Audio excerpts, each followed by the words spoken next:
انتہا ہے کہ اس وقت آلموسٹ 57 اسلامک کنٹریز ہیں دنیا میں، اور سارے ملکوں کی اگر آپ فوجیں ملائیں تو یہ تقریباً 6 to 7 ملین 60 سے 70 لاکھ فوج بنتی ہے مسلمانوں کی. 10 لاکھ تو صرف پاکستان کی ہے آلموسٹ، تو باقی ملکوں کی بھی آپ ملائیں تو اسرائیل جو ہے وہ تو ایک چونٹی کی مانند ہے اتنی بڑی افواج کے سامنے، اگر یہ لوگ کوئی ہمت دکھاتے ہیں. انہوں نے وہی کیا جی، اجلاس بلا لیا OIC کا، جسے کہتے ہیں وہ OIC، organization of Islamic countries, اور بس اس میں وہ قرارداد مذمت اور UNO کو بھی اپروچ کیا، لیکن وہاں پہ آپ کو پتا ہے امریکہ نے ویٹو کر دیا. لیکن امریکہ کے خلاف کوئی بیان دینے کے لیے تیار نہیں ہے، امریکہ کے سفیر کو کوئی واپس بھیجنے کے لیے تیار نہیں ہے. ظاہر ہے مجبوریاں ہیں، وہ ایک علیحدہ بات ہے، لیکن ہمیں دکھ یہ ہوتا ہے کہ ایک طرف ہم مجبور بھی ہیں اور دوسری طرف ہمارے جو دعوے ہیں، ہماری جو باتیں ہیں، ہمارے جو ترانے ہیں، وہ تو لگتا ہے کہ دنیا میں سپر پاور ہی ہم ہیں. وہ پھر جب کنفلکٹ آتا ہے نا، پھر دل کو ذرا دکھ ہوتا ہے کہ یار ہم ایک لائن میں، اور بتائیں کہ ہم ان سے بہت پیچھے رہ گئے ہیں، ہمیں کافی ٹائم چاہیے ان کا مقابلہ کرنے کی، کافی کوشش کی ضرورت ہے. اب ایسی صورتحال میں جو عام مسلمان ہیں نا، وہ گلٹ کا شکار ہے، ان کے دل کے اندر ایک غم کی کیفیت آتی ہے کہ جی ہمارے اوپر کیا ذمہ داری ہے، جہاد تو نہیں فرض ہو چکا، قتال فرض تو نہیں ہو چکا. اور آپ کو پتہ کتنی NGOs جو ہیں، نان گورنمنٹ آرگنائزیشن یا ان کو نان اسٹیٹ ایکٹر کہہ لیں، وہ لوگ انہوں نے تو بھرتیاں بھی شروع کر دی ہیں مجاہدین کی، اور جا کے ہم جہاد کریں گے. اور ظاہر ہے جہاد کی خواہش تو ہر مسلمان کے دل میں ہوتی ہے. قتال جہاد کا اعلیٰ ترین درجہ ہے، اور یہ اسلام کی ہائیسٹ گڈ، سمم بونم، جو ایمینول کانٹ کی فلسفی میں ہائیسٹ گڈ اسلام کی چوٹی ہے. حتیٰ کہ بخاری و مسلم دونوں میں حدیث ہے، اللہ کے محبوب صلی اللہ علیہ وآلہ وسلم نے فرمایا میری خواہش ہے میں اللہ کی راہ میں قتل کیا جاؤں، پھر زندہ کیا جاؤں، پھر قتل کیا جاؤں، پھر زندہ کیا جاؤں، پھر قتل کیا جاؤں، پھر زندہ کیا جاؤں، پھر قتل کیا جاؤں. صحیح مسلم میں ایک اور حدیث ہے، جس کے دل میں شہادت کی تمنا نہیں ہے وہ منافقت کی شاخ پہ مرا. یعنی مسلمان کے ایمان کا حصہ ہے اللہ کے لیے جان دینا. شہید کون ہوتا ہے؟ جو گواہی دیتا ہے پریکٹیکلی مر کے کہ جس دین کا میں بلیور ہوں اس کے لیے اپنی جان دے دیں. اور اس میں ایک اللہ نے آسانی رکھی ہے. صحیح مسلم میں ہی ایک اور حدیث ہے کہ آپ صلی اللہ علیہ وآلہ وسلم نے فرمایا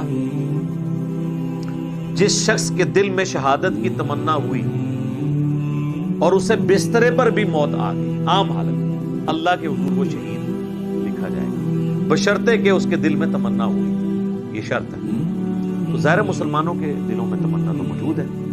اور پھر ہمارے علماء جن کے بچے تو خود یورپ اور امریکہ میں پڑھتے ہیں، لیکن جمعے کی تقریروں میں ہمارا خون گرمانے کے لیے تو ماشاءاللہ ان کی خدمات حاضر ہیں.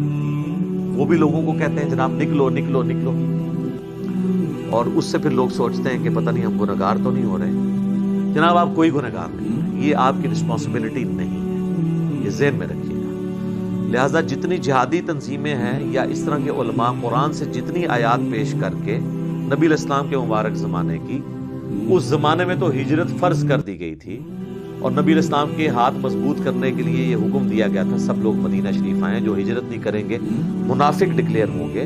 اسی کانٹیکسٹ میں ہی سورہ نساء میں آیات ہیں کہ تم لوگ غریب لوگ جو کافروں کے قبضے میں ہیں اور اللہ سے دعائیں کرتے ہیں ان کی مدد کے لیے کیوں نہیں جاتے.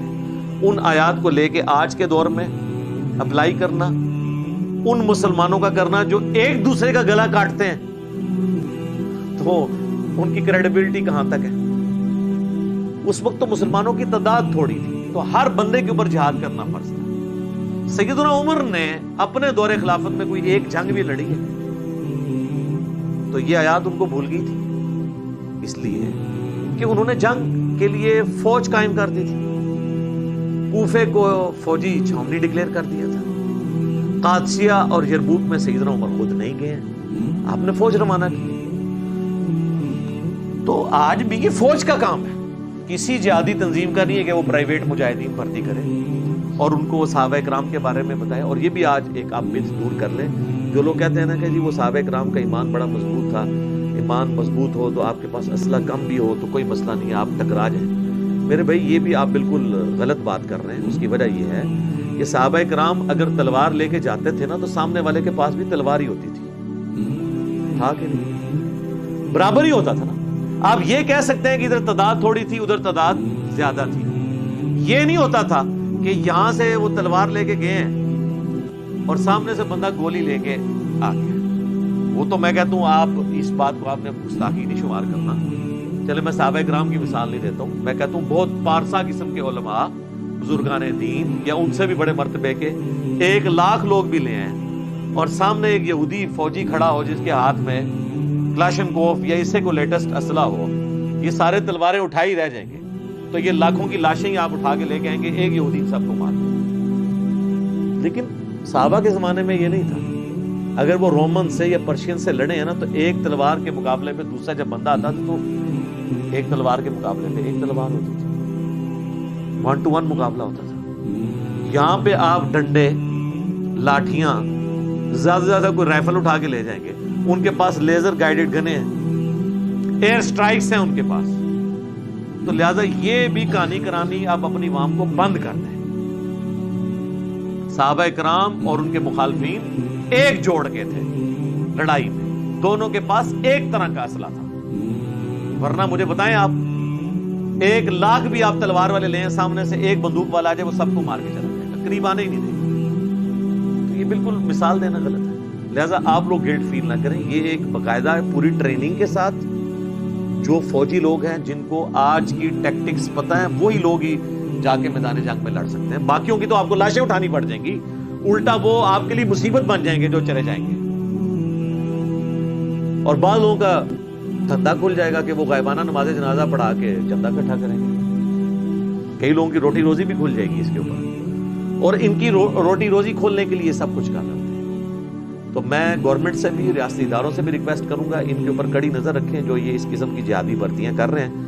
میں نام نہیں لیتا، آپ کے سامنے علماء کی ویڈیوز آئی ہوئی ہیں جی 5,00,000 بندے جی وہ طیب اردگان کو کہہ رہے ہیں جی 5,00,000 بندہ میں دینے کے لیے تیار ہوں، ٹھیک ہے، اور بھائی 5,00,000 کیا تم 5 کروڑ بھی لے آؤ کچھ نہیں کر سکتے جب تک مقابلے پہ ایٹ لیسٹ اس کے قریب کا اسلحہ نہ ہو۔ اور یہ جو آپ کو کہانی کراتے تھے نا صحابہ والی، وہ بھی میں نے آج آپ کو بتایا، وہ بھی بالکل 2 نمبر بات ہے۔ حضرت خالد بن ولید اگر تلوار لے کے گئے ہیں نا رومن امپائر کے خلاف تو سامنے سے بھی جو جرنیل ہے اس کے ہاتھ میں بھی تلوار ہی تھی، یہ نہیں تھا کہ اس کے ہاتھ میں ریوالور تھا، اور پھر بھی حضرت وہ خالد بن ولید نے جو ہے وہ تلوار کے اوپر گولی روک لی تھی، جس طرح وہ آپ کا وہ سلطان رائی جو ہے بیلچے کے اوپر گولیاں روک لیتا تھا، اس طرح نہیں ہوتا تلوار کے مقابلے تلوار تھی، برابر کا جوڑ تھا۔ آج نہیں ہے نا یہ برابر کا جوڑ، آج ہم تلوار یا ڈنڈے لے کے چلے جائیں سامنے سے تو وہ بھون کے رکھ دیں گے، اور ایئر سٹرائک کریں گے تو کارپیٹ بمنگ کر کے سب کچھ۔ یہ میں آپ کو ڈرا نہیں رہا، میں ریالٹی بتا رہا ہوں، یہ حقیقت ہے۔ اور یہ جو آپ کو وہ کہانیاں کروا رہے ہیں نا اور پھر وہ اشعار پڑھتے ہیں کہ جناب وہ میں نہیں کرتا، پھر وہ کہہ دے کہ کسی کی توہین کر دی ہے اس کا شعر پڑھ کے، ان کو شعروں تک رہنے دیں، ریالٹی اس سے بالکل ڈفرنٹ ہے۔ اور انہی چیزوں کا خیال سلطنت عثمانیہ نے نہیں رکھا تھا، اسی وجہ سے وہ آلموسٹ 3 براعظموں میں پھیلی ہوئی سلطنت، اس کے مقابلے پہ کچھ بھی نہیں تھے یہ گورے، انہوں نے ملیہ میٹ کر کے رکھ دی کیونکہ انہوں نے وقت کے تقاضوں کا خیال نہیں رکھا۔ یہاں پہ علماء اور بزرگان دین بس یہی دعائیں کرتے رہ گئے کہ دشمن کی توپوں میں کیڑے ڈالتے ہیں، ان کو کیا پتا تھا کہ کیڑے تو توپوں میں نہیں ڈال سکتے میرے بھائی، ٹھیک ہے نا۔ تو یہ انہی چکروں میں رہے۔ کسی نے کہہ دیا کہ جی یہ جو اسلحہ یوز کر رہے ہیں اس میں خنزیر کی چربی استعمال ہوتی ہے، یار تسی اس اسلحے دے اوتے کھلو کے نماز پڑھنی ہے۔ تو اس طرح کی باتیں کر کر کے نا سلطنت عثمانیہ کی ناکامی کی چند بڑی وجوہات میں سے ایک یہ بھی تھی کہ وقت کے تقاضے وہ نہیں بھانپ سکے تھے۔ تو ان چیزوں کو بھی دیکھنے کی ضرورت ہے۔ یہ جو آپ کو کہتے ہیں نا چڑھ دوڑے ان کے اوپر، کچھ بھی نہیں ہونا میرے بھائی، اس طرح کرنے سے کچھ بھی نہیں ہونا۔ آپ عقل کے ناخن رہے، جو صحیح بات ہے۔ باقی عوام الناس تو میرے بھائی ذمہ داری پوری کر رہی ہے۔ ہم صابن کی ٹکیا سے لے کر، اپنی ماچس سے لے کے، اپنے موٹر بائک کے پیٹرول سے لے کر، ایک ہمارے ناردرن ایریا کی چوٹی پہ بیٹھا ہوا ایک غریب آدمی جس کے لیے 1 لیٹر مٹی کا تیل خریدنا بھی ایک ایشو ہے، اور وہاں پہ وہ لکڑیاں جوڑ کے اس پہ مٹی کا تیل ڈال کے اپنی ہڈیاں پکاتا ہے، وہ بھی اتنا ہی ٹیکس دے رہا ہے مٹی کے تیل کے اوپر جو یہاں پہ